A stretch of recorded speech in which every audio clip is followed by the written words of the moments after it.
அக்கறைக்கு செல்வோம். இது இயேசு கிறிஸ்துவுக்குள் பிரியமான என் சகோதர சகோதரிகளே, இந்த நிமிட நச்சதிக்கு இயேசுவின் நாமத்தில் நான் உங்களை அன்போடு அழைக்கிறேன். அக்கறைக்கு செல்வோம். நம்முடைய நோக்கமே அக்கறைக்கு செல்வதாக தான் இருக்க வேண்டும். இக்கரையிலே வாழ்வதற்கு நோக்கம் அல்ல. இந்த உலகத்திலே வாழ்வது நமக்கு நோக்கம் அல்ல. இந்த யுகத்திலே ஜீவிப்பது நம்ம நோக்கம் அல்ல.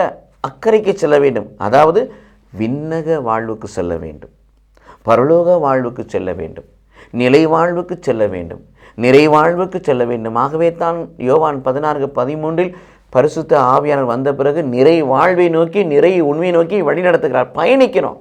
இக்கரையிலே நிற்பதற்காக கடவுள் நம்மை படைக்கவில்லை. பரலோக வாழ்வான, நிலை வாழ்வான, நிறை வாழ்வான, விண்ணக வாழ்வான வாழ்வை பெற்றுக்கொள்வதற்கு அக்கறை நோக்கி பயணிக்கக்கூடியவராயிருக்கிறார்.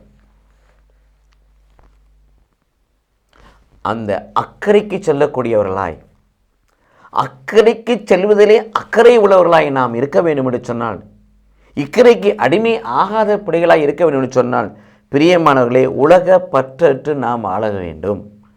உலகத்தின் மீது பற்று வைக்கக்கூடாது. உலகத்தை பகைக்க வேண்டும்.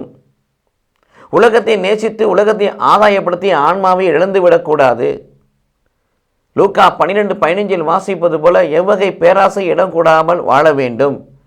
செல்வத்தினால் ஒருவனுக்கு வாழ்வு வந்து விடாது என்று ஆண்டவர் சொல்லுகிறார். ஆக செல்வத்தை நாம் என்ன செய்யக்கூடாது? செல்வத்தை நாம் மேற்கொள்ளக்கூடாது. செல்வத்திற்கு அடிமையாக கூடாது. எல்லாவற்றும் மேலாக 1 தீமோத்தேயு 6:10 வாசிக்கிற பண ஆசையை எல்லா பாவங்களுக்கும் ஆணிவராய் இருக்கிறது. அந்த பண ஆசையை, பொருளாசையை தூக்கி எறிய வேண்டும். ஆன்மாவை கடவுளுக்கு சொந்தமாக்க வேண்டும். ஒப்பற்ற செல்வமாகிய கிறிஸ்துவை நாம் ஆதாயப்படுத்திக் கொள்ள வேண்டும்.